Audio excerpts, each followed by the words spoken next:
Valleys for life, though every single day, helping us to grow, to learn and to share. Valleys for life on God's words so bright, helping us to be our best. Nollywood kids, Nollywood kids, values for life.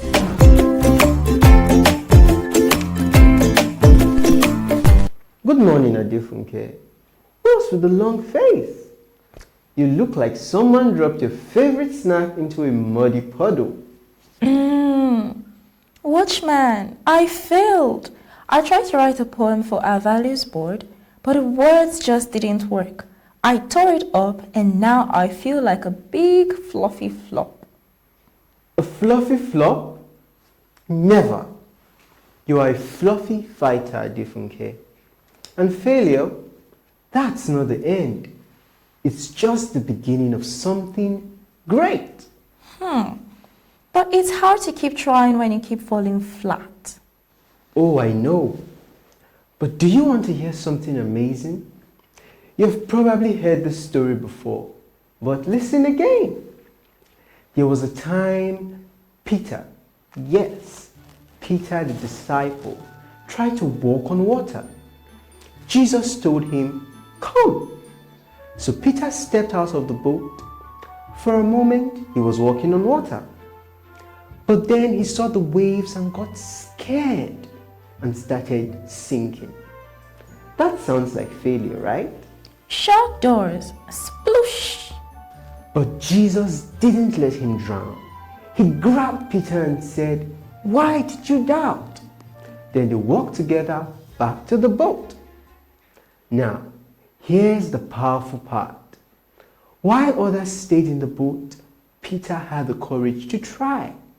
He failed, but he also experienced something none of the others ever did. And Jesus still used him mightily later. That's the power of trying, even when you fall. So, trying and failing is still better than never trying at all? Exactly. Failing just means you're in the process of learning.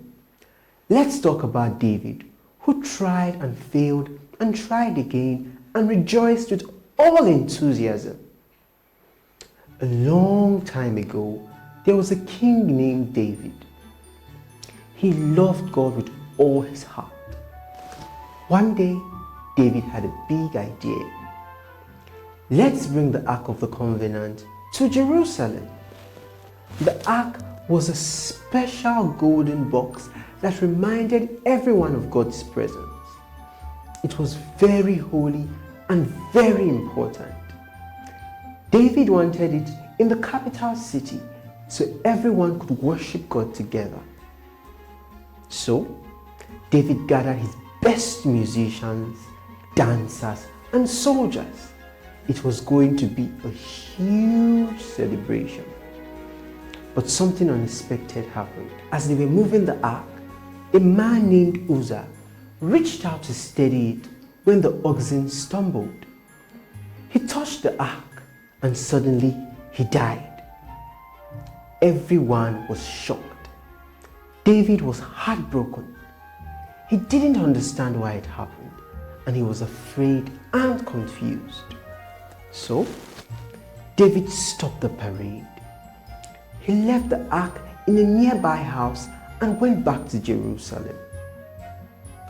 Sometimes, even when we try to do something good, things don't go the way we planned. That's called a failure or a setback. David didn't give up. He took time to pray, learn, and listen to God. He realized that the ark had to be carried in a special way by the priests, just as God had commanded. David learned from his mistakes instead of staying discouraged. When something goes wrong, we can stop and learn, but we don't have to quit forever. 3 months later, David tried again.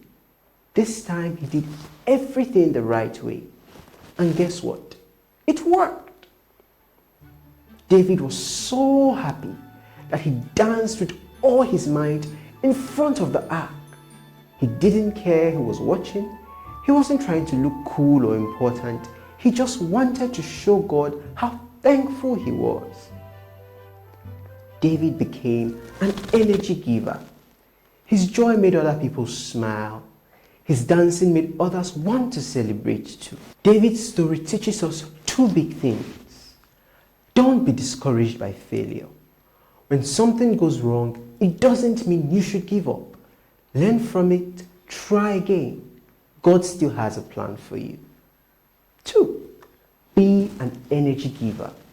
Your joy can lift others up. When you smile, dance, sing, or help others, you spread God's love. Even if some people don't understand, keep shining.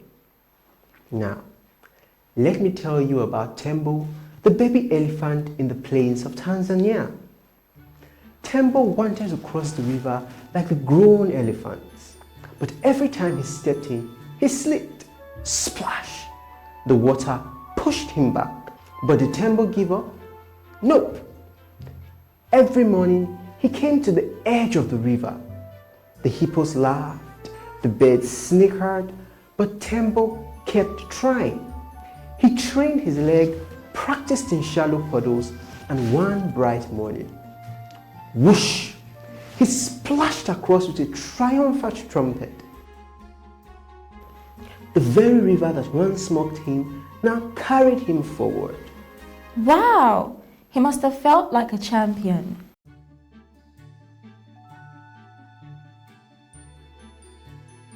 He did. Because champions are not those who never fall. They are the ones who get up again and again with enthusiasm. So, failing at my poem doesn't mean I can't write. It just means I need to keep trying. Exactly. Every great writer, runner, painter, preacher, they all failed at some point. But they didn't stop. They let the failure teach them, not defeat them. In that case, I'm going to write a new poem, and if that one flops too, I'll write another, and I'll call it The Poem That Refused to Quit. Now that's the spirit of enthusiasm. No matter what, don't let failure steal your fire. Of course. Do not be discouraged by failure. Keep going with enthusiasm. Good day, sunshine. I feel pumped today. You know why? Because we're talking about one of my favorite things in the world, being an energy giver. Energy? Watchman, please. I just woke up from a nap. Let's ease into the day with a little bit of calm, okay? Oh, Adefunke, don't worry. I've got enough energy to share. That's what energy givers do. We bring light, life, and laughter into the room, like a bright battery charging everyone around. Did someone say light and life? I brought pom-poms. But what's an energy giver? Great question, Naomi. An energy giver is someone who brings enthusiasm, positivity, and joy wherever they go. They lift others up like this balloon.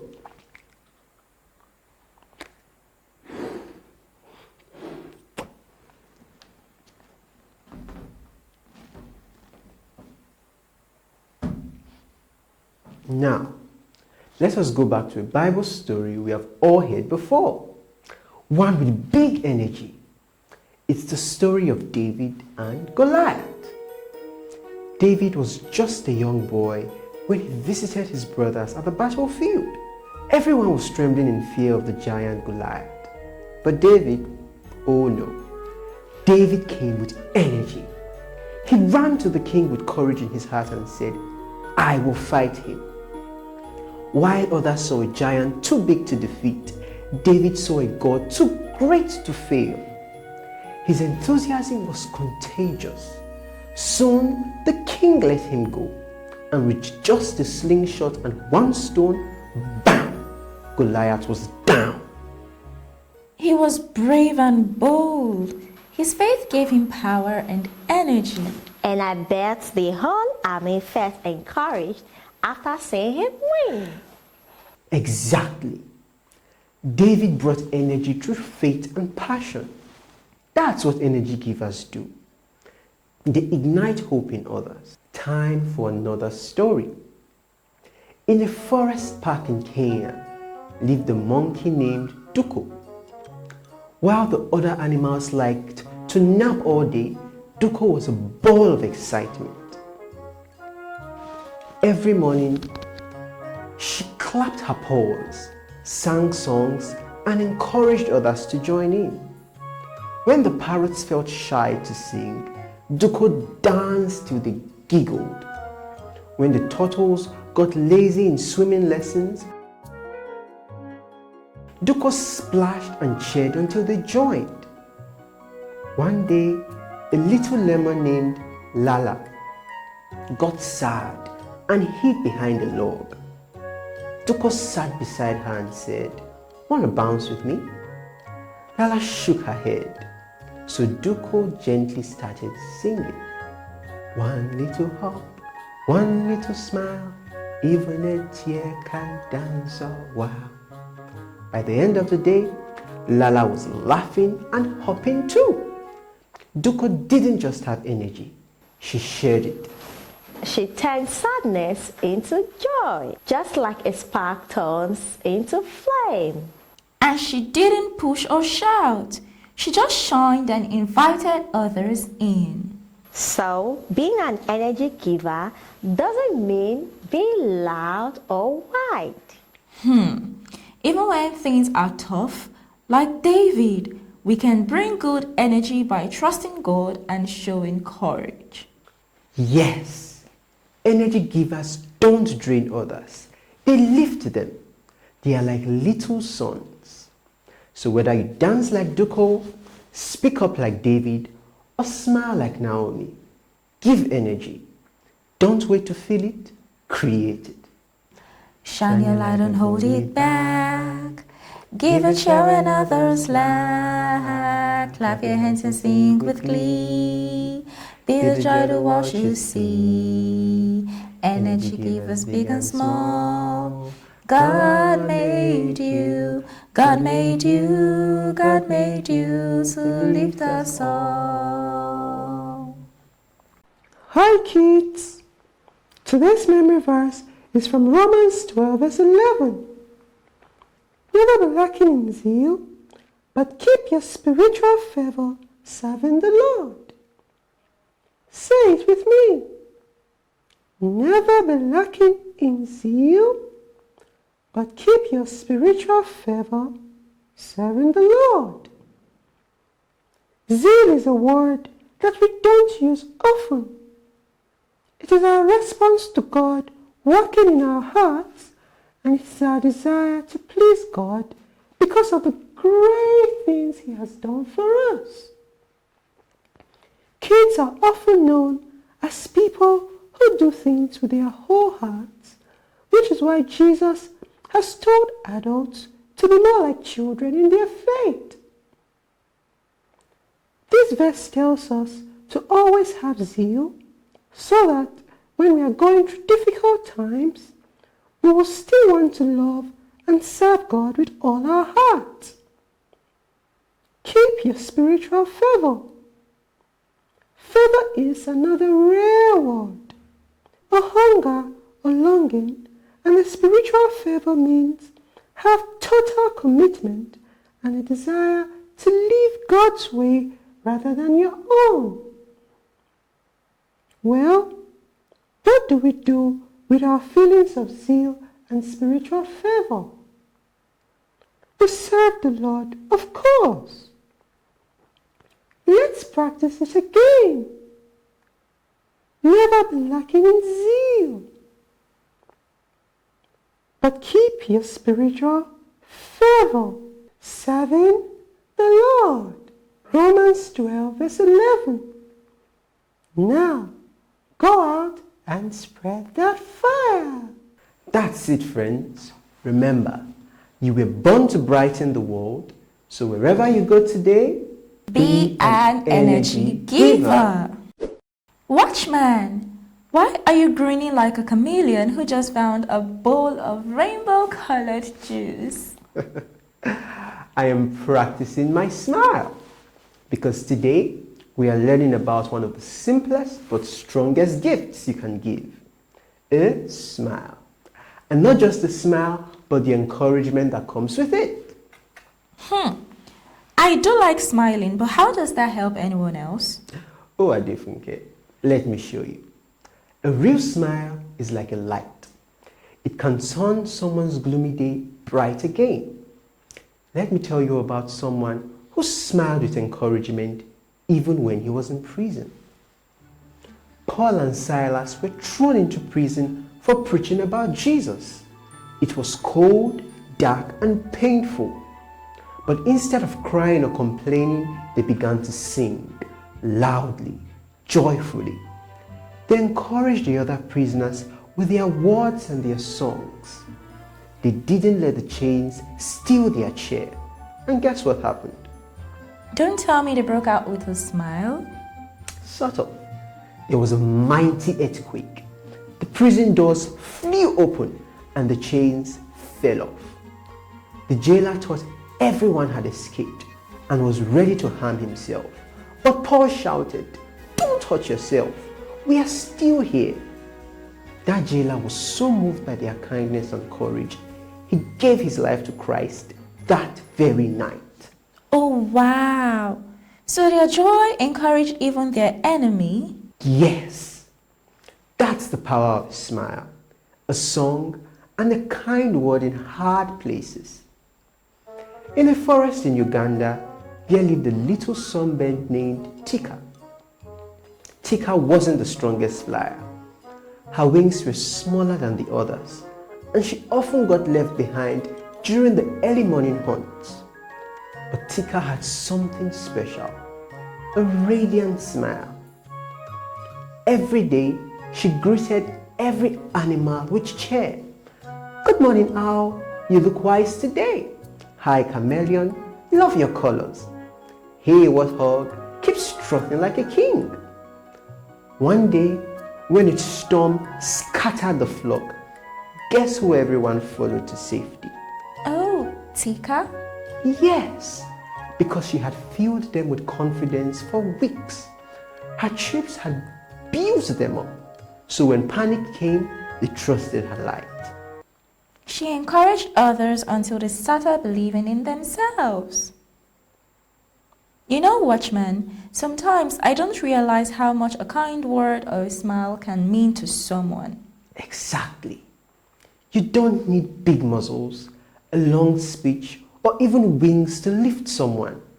Just a warm smile, a kind word, a little joy. That enthusiasm in action can help us to serve other people.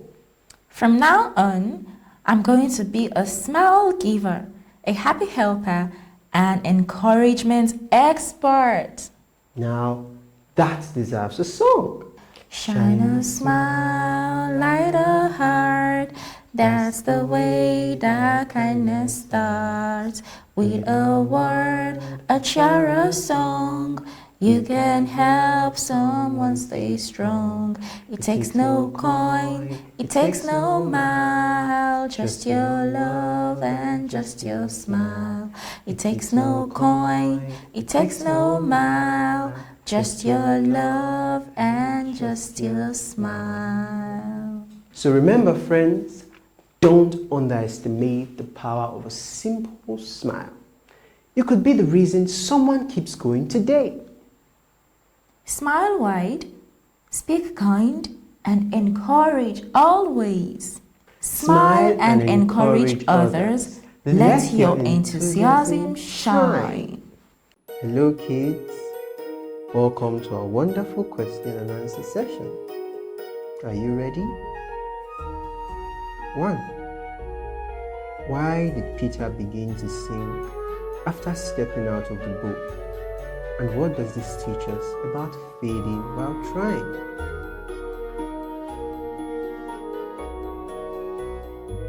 Peter sang because he became afraid and lost focus on Jesus. This teaches us that failure can happen even when we try. But it's better to try and learn than to do nothing at all. 2. What made Peter different from the other disciples in the boat?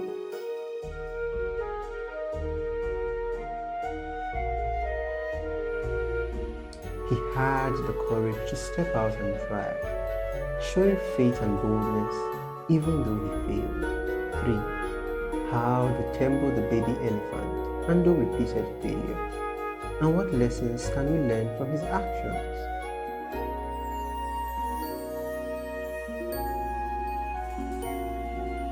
He didn't give up. He kept practicing until he succeeded. We learned that persistence and enthusiasm help us overcome obstacles. 4. What did David see that others didn't when facing Goliath? And how did his energy affect others?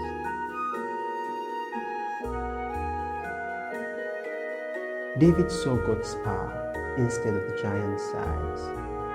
His confidence and enthusiasm encouraged the king and later the entire army. 5. Why is enthusiasm important when trying to help others, like Duko the monkey did in the forest? Enthusiasm is contagious.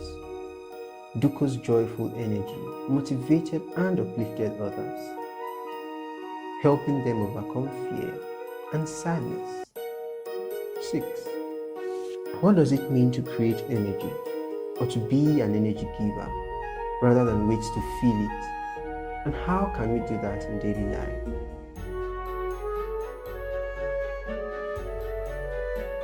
It means choosing to be positive and motivated, even when we don't feel like it. We do this by being grateful, helping others, and staying hopeful. 7. Why did Paul and Silas choose to sing in prison? And what effect did that have on the people around them?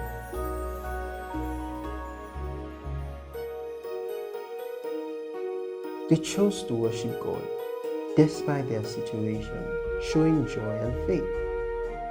Their encouragement gave hope to the prisoners and even led the jailer to salvation. 8. What small habit did Tika the songbird use to encourage others, and how did it help in the end?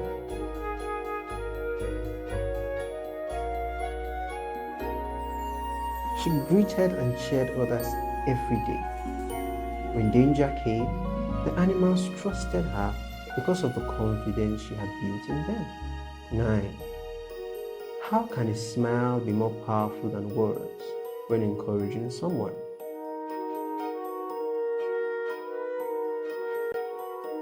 A smile can show warmth, acceptance, and support instantly. It can comfort someone even without saying anything. 10. How did David show enthusiasm when the Ark of the Covenant was returned to Israel? And what does this reveal about joyful worship? David danced with all his might before the Lord, showing excitement and passion for God's presence. It reveals that true worship is filled with joy, energy, and wholehearted love for God.